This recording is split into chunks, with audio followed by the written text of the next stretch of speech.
Hi friends, మీరు కూడా 90s కిడ్సా? ఈరోజు నేను చూపించే స్నాక్ రెసిపీ చూస్తే మీకు మీ చిన్నప్పుడు మెమరీస్ అయితే తప్పకుండా రీక్రియేట్ అవుతాయి. ఇవి ఏంటో తెలుసా? ఉలవలు. దీంట్లో చాలా హెల్త్ బెనిఫిట్స్ అయితే ఉన్నాయి. అవి ఏంటో అనేది మనం రేపటి వీడియోలో తెలుసుకుందాం. ఈరోజు వీడియోలో అయితే దీంతో చేసే ఈజీ స్నాక్ వీడియో అయితే చూసేద్దాం. ముందుగా అయితే ఉలవల్ని గాలించి ఉడకబెట్టుకున్నా. ఇప్పుడు నేను దీన్ని వేయిస్తా. దీనికన్నా మంచి స్నాక్ అయితే ఇంకా లేదు అని చెప్పొచ్చు. ఎందుకంటే దీంట్లో 1 డ్రాప్ ఆయిల్ కూడా యూజ్ చేయరు. టైంపాస్ బఠానీ పాప్కార్న్లా ఇది కూడా ఒక స్నాక్. కాన్స్టిపేషన్ ఇష్యూని కూడా క్లియర్ చేస్తుంది. పిల్లలు స్నాక్స్కి అయితే చాలా మంచిది. ప్రాసెస్ కూడా చాలా ఈజీ.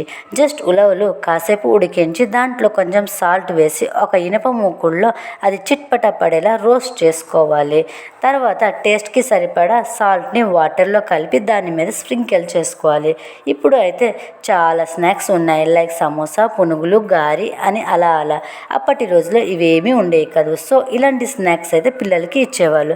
సో మీరు కూడా మీ పిల్లలకి ఇప్పుడు కుర్కురే చాక్లెట్కి రిప్లేస్మెంట్గా ఇది ఇచ్చి చూడండి. ఇలా ఇవ్వడం వల్ల both snack food and healthy ఫుడ్కి సెట్ అయిపోతుంది. Bye friends.